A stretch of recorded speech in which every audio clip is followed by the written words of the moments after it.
네, 다음 소식입니다. 최근 중국과 러시아의 겨울철새인 민물 가마우지가 우리나라에 텃새로 정착하면서 많은 문제점이 발생하고 있습니다. 엄청난 식욕과 번식력으로 어족 자원의 씨가 마르고 생태계의 균형이 깨지고 있다는 우려가 커지고 있는 상황인데요.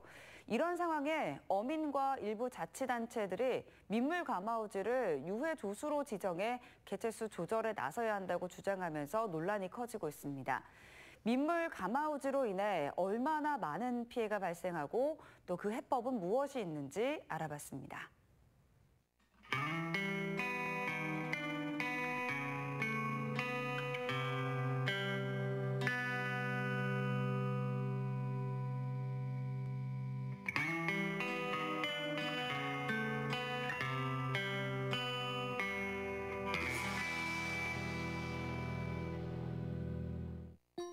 강 한가운데 세 개의 봉우리가 신비하게 섬처럼 솟아오른 도담산봉. 단양을 감싸고 도는 남한강을 따라 아름답고 신비한 자태로 관광객을 맞이하고 있는 단안팔경의 가장 대표적인 경승지입니다. 그런데 이 아름다운 남한강에 하천 생태계를 위협하는 불청객이 등장했습니다. 까마귀처럼 검은 몸에 흰색 뺨이 유난히 눈길을 끄는 녀석들. 바로 민물 가마우지입니다. 민물 가마우지는 1m 남짓한 크기로 긴 부리와 발가락 사이에 물갈퀴가 특징입니다. 소나무나 참나무에 둥지를 틀고 12월에서 6월에 걸쳐 3번 번식합니다. 해안이나 하구 주변에 서식하는데 우리나라에는 겨울에 찾아오는 철새로 알려져 있습니다. 민물 가마우지는 물고기가 주식으로 5에서 10m까지 잠수를 해 헤엄쳐 다니다가 물속에서 먹이를 잡습니다. 이런 민물 가마우지의 특성을 이용해 중국 계림에서는 가마우지를 이용하는 낚시법도 수백 년째 이어내려오고 있습니다. 민물 가마우지는 우리나라에서 겨울을 지내는 철새지만 최근 번식지가 점차 확산되며 텃새화되고 있습니다. 전 세계적으로 민물 가마우지의 개체 수가 증가하는 추세로 러시아와 중국 등에서 민물 가마우지의 번식 자체가 많아졌기 때문에 우리나라로 이동해서 겨울을 나는 개체 또한 많아졌을 것으로 추정됩니다. 그리고 안전적으로 번식하거나 휴식할 수 있는 장소와 먹이 등 서식 환경이 적합하게 된 것도 개체 수가 증가한 이유로 보고 있습니다. 실제로 통계를 보면 지난 2010년 2,900여 마리에 불과했던 민물 가마우지는 2020년 18,000여 마리가 발견되면서 10년 동안 6배 이상 개체 수가 증가한 것을 볼 수 있습니다. 개체 수의 증가는 번식지 확대로 텃새화되고 있다는 걸 의미합니다. 민물 가마우지는 나무가 있는 내륙의 저수지, 인공섬, 육지에 가까운 무인도 등을 번식지로 이용합니다. 2010년 경기 전남 등 서해 해안가 위주로 발견된 서식지는 점차 그 범위를 넓혀나가 경기와 충청 내륙 지역에서도 눈에 띄게 발견되고 있습니다. 충북에서도 최근 들어 단양강 본류와 지류 곳곳에서 수백 마리씩 떼를 지어 물고기를 잡아먹는 모습을 자주 목격할 수 있습니다. 지금 이 민물 가마우지가 우리나라에 이제 거의 뭐 자리를 잡고 이제 번식까지 하게 된 게 아마 서식 여건이 좋아지고 그다음에 먹이량도 풍부하고 하기 때문에 이제 자리를 잡았지 않나 싶습니다. 최근 들어서 저희가 이제 수위를 많이 올렸잖아요. 올리면서 이 잠수성 우리 잠수성 조류의 민물 가마우지가 잠수를 해서 먹이를 구할 수 있을 만큼의 깊이가 되다 보니까 뭐 서식지 환경도 주변 환경도 괜찮고 그리고 이제 먹이 사냥하기도 수월한 지역들이 이제 많이 늘어났기 때문에 이제 정착을 했을 것으로 생각하고 있습니다. 단양에서 민물고기 직환장을 운영하고 있는 이재환 씨는 요즘 큰 걱정거리가 생겼습니다. 민물 가마우지로 인해서 어획량이 크게 줄어 생계에 큰 타격을 받고 있기 때문입니다. 성체가 된 민물 가마우지는 하루에 무려 7kg의 물고기를 먹어치웁니다. 이런 엄청난 식욕과 번식력으로 하천에 있는 물고기를 삭스리해 어족 자원의 씨를 말리고 있습니다. 또 민물 가마우지가 어망에 구멍을 내고 그물 안에 물고기까지 훔쳐먹어 어민들의 고통은 더 심해지고 있습니다.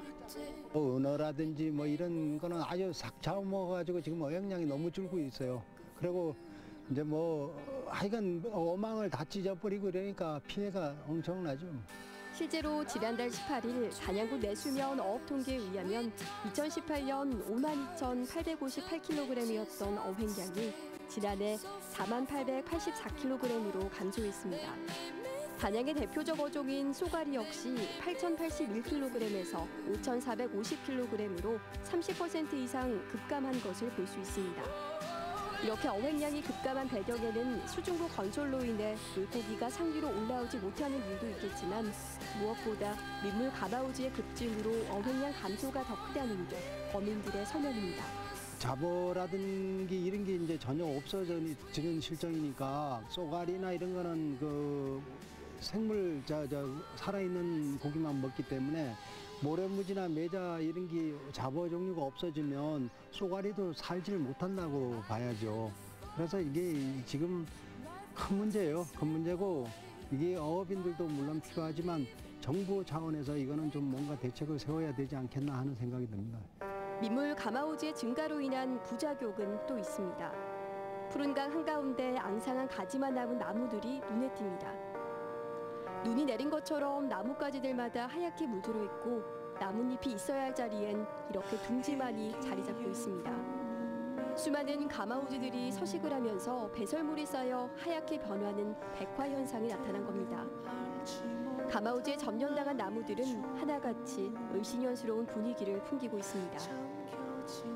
민물 가마우지로 인해 나무는 말라 죽고 물고기는 씨가 말라가는 최악의 상황. 이렇게 날이 갈수록 피해가 늘어가면서 어민과 자치단체들은 대책 마련을 호소하고 나섰습니다. 지난달 15일 강민숙 단양군 의원은 5분 자유 발언을 통해 가마우지가 물고기를 마구잡이로 잡아먹어 내수 어업 종사자들이 큰 피해를 보고 있다며 더 이상의 피해가 없도록 대책 마련을 요구했고 단양군뿐 아니라 강원, 춘천시, 인제군 등 전국 내수면 해당 지자체들도 피해 방지를 위해 환경부에 민물 가마우지를 유해조수로 지정해 줄 것을 건의했습니다. 얘네들을 피해 조수로 우리가 지정을 하게 되면은 어쨌든 유해 조수니까 그 산란기 동안 얘네들을 포획할 수 있는 그런 근거가 마련되잖아요. 그렇게 되면 아무래도 이제 개체수가 더 많이 이렇게 확산되지는 않을 것 같고 그러다 보면 자연스럽게 이제 얘네들 개체수가 조절이 되면 피해도 그만큼 줄어들지 않을까 이제 그런 생각을 하고 있는 거죠. 반면에 학계는 이런 어민들의 주장에 대해 부정적인 입장을 보이고 있습니다. 조류 생태계를 연구해온 이진희 공주대 조류학 박사는 민물 가마우지가 먹는 물고기의 양이 어업에 영향을 줄 만큼 많은 양이 아니고 먹는 물고기 종류 역시 어업과는 무관하다고 이야기합니다. 민물 가마우지는 보통 2kg 정도의 몸무게를 유지하는데 크기가 큰 물고기를 먹으면 천적으로부터 도망가기가 어렵기 때문에 1kg에 육박하는 잉어나 붕어는 먹지 않는다는 주장입니다. 실제로 민물 가마우지의 둥지를 살펴보면 큰 물고기보다는 훨씬 작은 물고기 뼈가 주로 발견되고 있습니다. 쏘가리 같은 경우에도 등에 날카로운 지느러미가 있기 때문에 민물 가마우지의 먹이로는 적합하지 않다고 말합니다.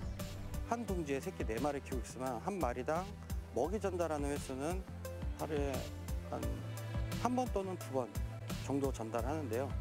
그렇다고 해서 먹이를 전달할 때 큰 먹이를 전달하진 않습니다. 조그마한 물고기를 주로 새끼한테 전달하고 있었고요. 아니, 어업인들이 피해 보신다는 쏘가리나 아니면 동작에 이렇게 등 지느러미에 가시가 좀 나와 있는 어류들은 섭취를 하지 않는 것으로 지금 제가 봤을 때는 현재까지는 나왔습니다. 어업하시는 그 물고기량에는 크게 미치지 않는다고 생각은 하는데 아마 잠수를 해가지고 물고기를 잡을 때 통발이나 그물에 걸려있는 물고기 같은 경우는 항상 정체되어 있는 구간이 있다 보니까 얘들이 쉽게 사냥을 할 수 있으니까 이제 통발이나 그물을 훼손시키는 경우는 많아집니다. 또한 민물 가마우지의 유해조수 지정은 오히려 민물 가마우지의 개체수를 더 늘릴 수 있는 위험한 발상이라며 반대하고 있습니다. 1980년대 일본에서 가마우지의 개체수를 줄이기 위해 수렵을 허용했지만 생존의 위협을 느낀 가마우지의 번식 횟수가 더 늘어나 개체수가 3-4배 증가해 그 피해가 아직까지 이어지고 있다는 겁니다. 학자들은 가마우지의 개체수는 아직까지 생태계에 영향을 주는 수준이 아니며 가마우지를 내버려두면 개체수는 알아서 조절이 될 것으로 예상되고 인간의 개입은 최소화되어야 한다고 주장하고 있습니다. 아직까지는 그렇게 정확하게 민물 가마우지는 피해가 어떻게 알 수도 없는 상황이지만은 그래도 이제 잡는 것 자체가 그 후에 2차, 3차 피해가 더 일어날 수 있다는 더 많은 개체가 증가하면 더 큰 문제가 생기죠. 그리고 그런 걸 생각하기 때문에 제가 봤을 때는 지금 이제 민물감을 유해 조수를 해서 지정을 해서 사냥을 해서 개체를 조절한다는 거는 좀 너무 시기상조인 것 같습니다. 좀 오랫동안 시간 지켜보면 어느 정도 평행선이 유지돼서 그 개체군은 국내에서 계속 일반 수를 유지하고 서식할 것 같습니다. 가만히 놔두는 게 제일 좋은 방법이라고 생각합니다. 이런 상반된 입장에 대해서 환경부는 몇 년째 침묵을 유지하고 있습니다. 다만 최근 어민들의 대책 마련 요구가 쇄도하면서 원론적인 입장을 발표했습니다. 민물 가마우지는 야생동물 보호 및 관리에 위한 법률 제19조에 따라 포획 출치가 금지되어 있지만 최근 개체수 증가로 생태계 영향과 재산 피해 등이 나타나고 있어 이에 대한 정밀 조사를 8월부터 추진할 예정이고 그 조사 결과를 기반으로 필요시 유해 야생동물 지정 등 관리 대책을 마련할 예정이라는 게 환경부의 입장입니다. 어느 특정 지역에만 서식하는 보호종에 피해를 준다고 유해조수로 지정하는 건 불가능하다는 지적도 나오고 있습니다. 철새에서 텃새가 되어가고 있는 노련한 물고기 사냥꾼 민물 가마우지. 가마우지 또한 우리가 지켜야 할 소중한 야생동물임은 분명합니다. 생태계를 뒤흔드는 주먹으로 지목받고 있는 민물 가마우지와의 공존의 해법을 찾는 게 자연과 더불어 살아가야 하는 인간의 또 하나의 숙제가 되었습니다. 우리가 사랑한 날들 끝나지 않은